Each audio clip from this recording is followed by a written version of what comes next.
So I'm going to share the story of, I guess, my last 3 years and 15 minutes, and how that's really affected me and hopefully affected a lot of other people, and how business has come out of that.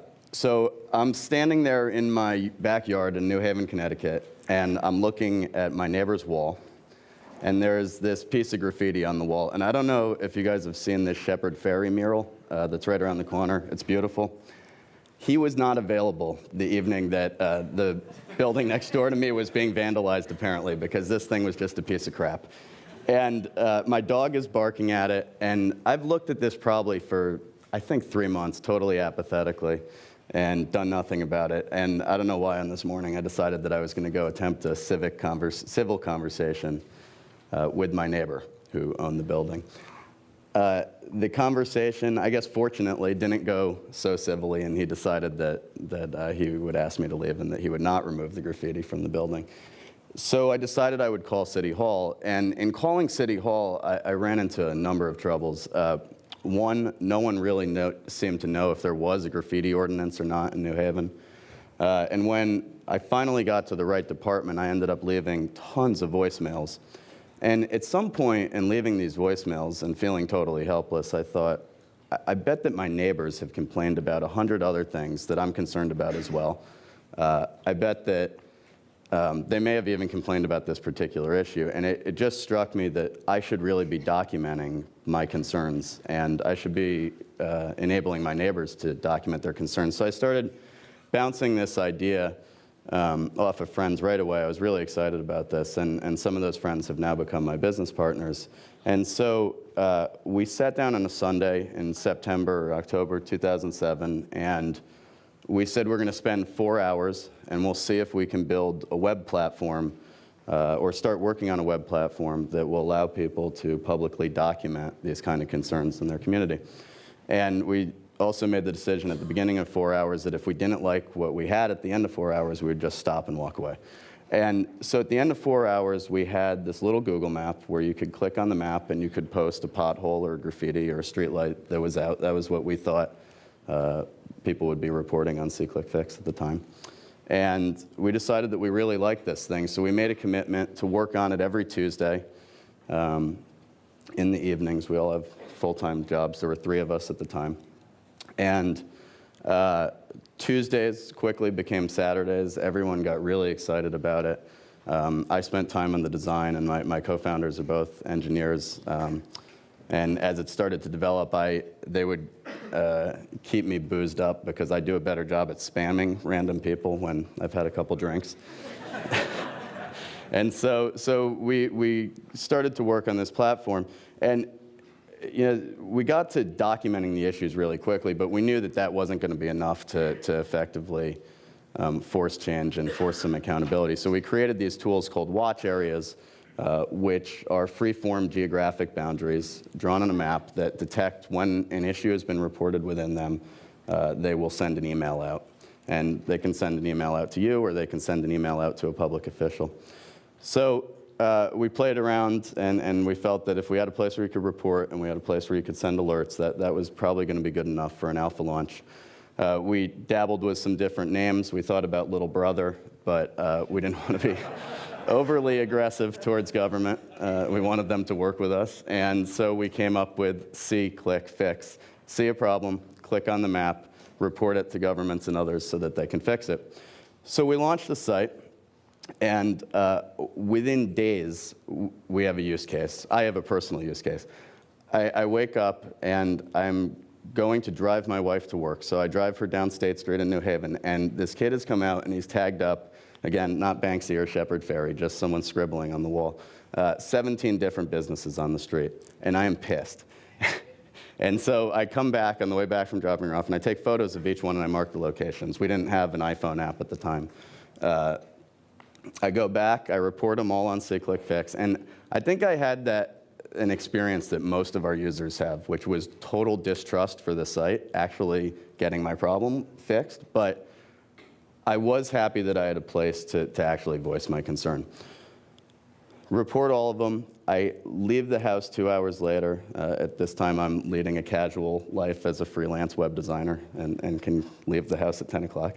And I notice as I'm leaving the house that the first piece of graffiti is not there anymore, and I kind of do a double take, and I get a couple more buildings down, and the next piece isn't there. I get to the gas station, and there's these guys there removing the graffiti, and I walk up to them, and I said, "Who are you guys? I've never seen anybody do this in New Haven before." And they said, "Well, our boss got this alert from this website."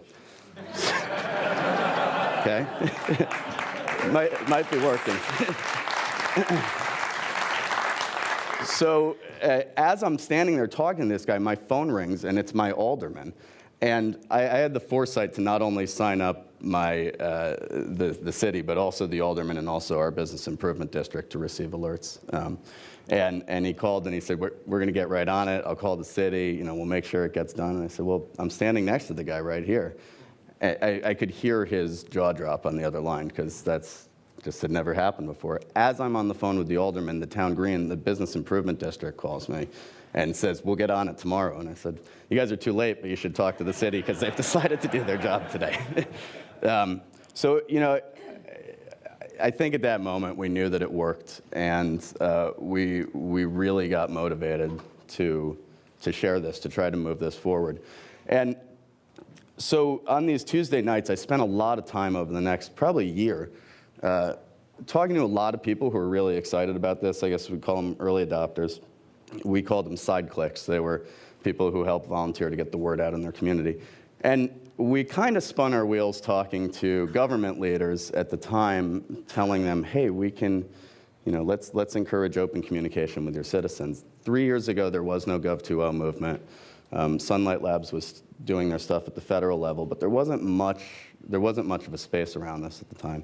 And so we needed another way to cause an effective disruption, essentially. And it wasn't until we saw the Boston Globe's pothole map that we really took off. And we saw the Boston Globe doing this pothole map. They had a ton of potholes reported by citizens.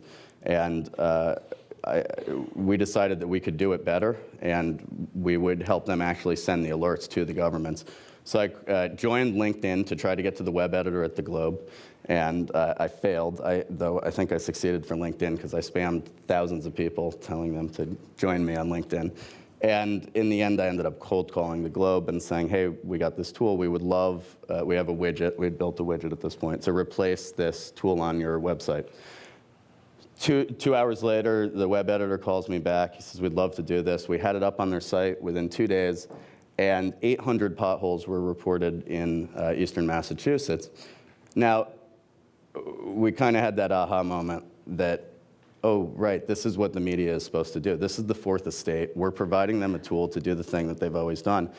And we really knew that when Eric Bauer, this web editor at the Globe, said, if we're going to have people reporting all these issues, we really shouldn't be asking permission from the government. And we had kind of been thinking about this too. These are public email addresses.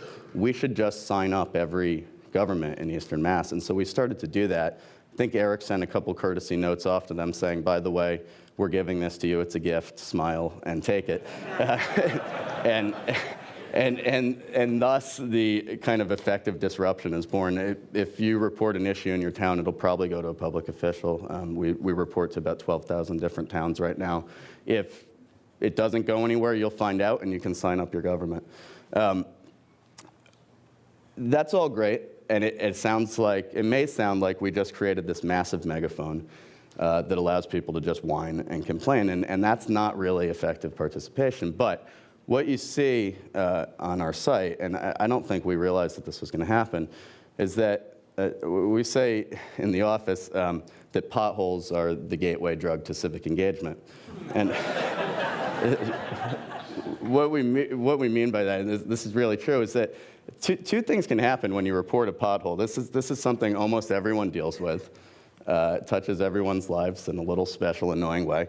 And essentially, you can report a pothole and nothing can happen, and you can be totally discouraged, and you can lose faith in speaking up and talking to your government, or you can speak up and either it gets fixed or someone at least responds back in a timely fashion and says, we don't have the budget for this.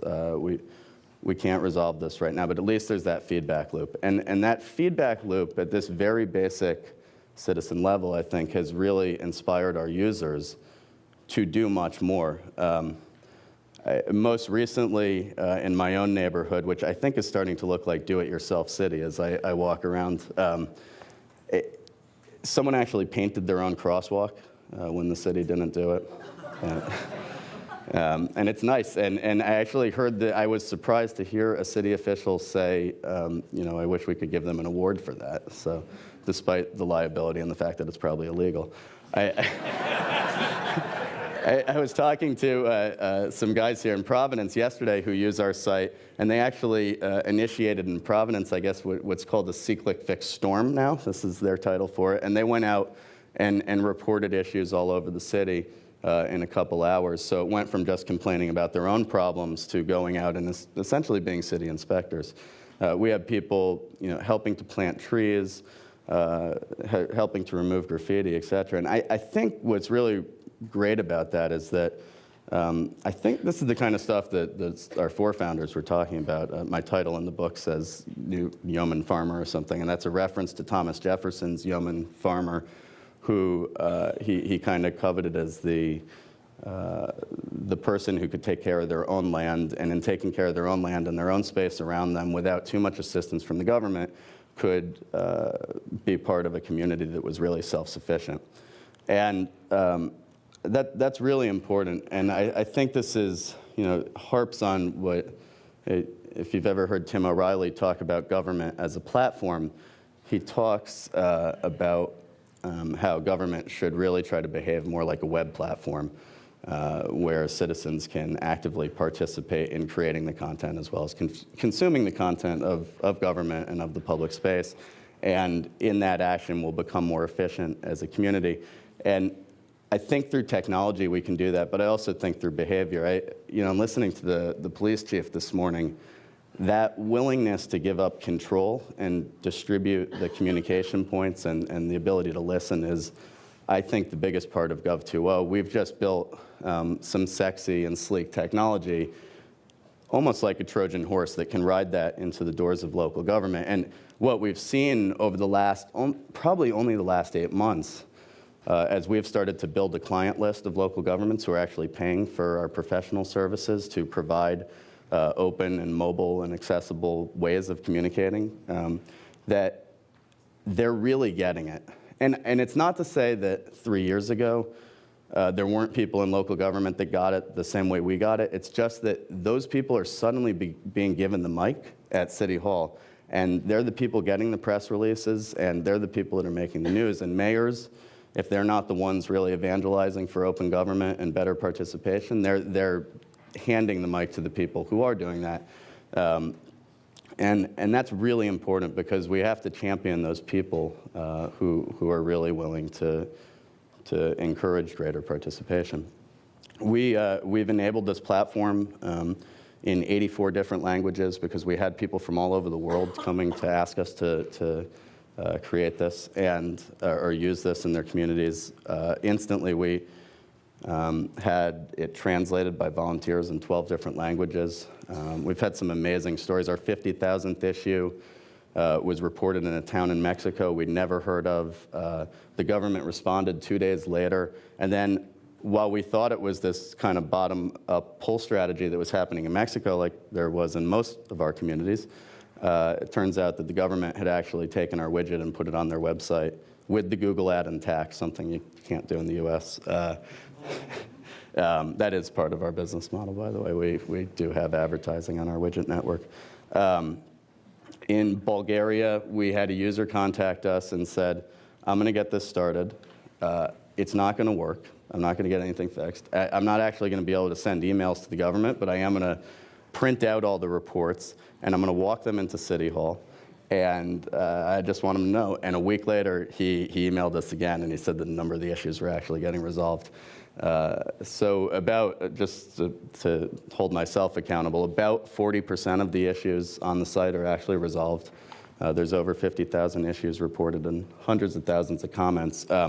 I'm sure we can do a lot better than that, but as more and more local governments are coming to the table, are not scared to speak up, have a decent social media policy that allows them to communicate, I think we're going to get that positive feedback loop. So I would encourage you to, when you leave here, though I have to say Providence, at least this part of Providence that I've seen, is pretty impeccable. If you do see something that's broken, you should, or that you want improved, you should report it and see what happens. And definitely take it home and share it with your friends.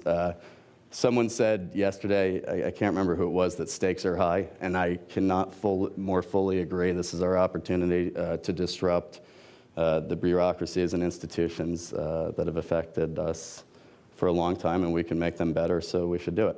Thanks.